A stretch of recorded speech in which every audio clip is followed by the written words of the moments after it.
খুঁটি পুজোর মাধ্যমে 53তম বছর পর দুর্গোৎসবের শুভ সূচনা নবদ্বীপ অমর ভারতী ক্লাবের।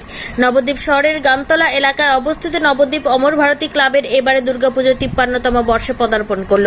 প্রতি বছরই উল্টো রথের দিন প্রথা মেনে তাদের খুঁটি পুজো অনুষ্ঠিত হয়। এই বছরও মঙ্গলবার সকালে ক্লাব প্রাঙ্গণের সদস্যদের উপস্থিতিতে মহাসমারোহে অনুষ্ঠিত হলো এই খুঁটি পুজো। ক্লাবের তরফে জানায় এই বছরে তারা নবদ্বীপে এক বড় চমক আনতে চলেছে। থিমের মণ্ডপ ও তার সাথে সামঞ্জস্য রেখেই প্রতিমা হবে। বাজেটও বেশ বৃদ্ধি পেয়েছে এই বছরের পুজোতে। তবে বিস্তারিতভাবে তারা এই মুহূর্তে জানাননি। তারা জানায় কিছুদিন পর মধ্যেই সবটাই সামনে আনতে চলেছে তারা।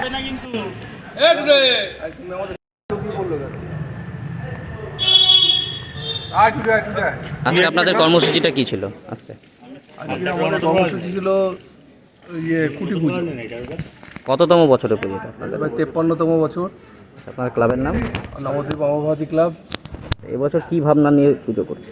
এরপরে আমরা একটা নতুন থিম নিয়ে এসেছি, সেটা আমরা কিছুদিনের মধ্যেই জানাচ্ছি। একটু সাসপেন্স থাকলেও আপনারাও জানতে পারবেন সব কিছু। তবে নতুনত্ব একটা কিছু করছে। আপনার নাম? আমার নাম স্বপন দাস, আপনি ক্লাবের সদস্য।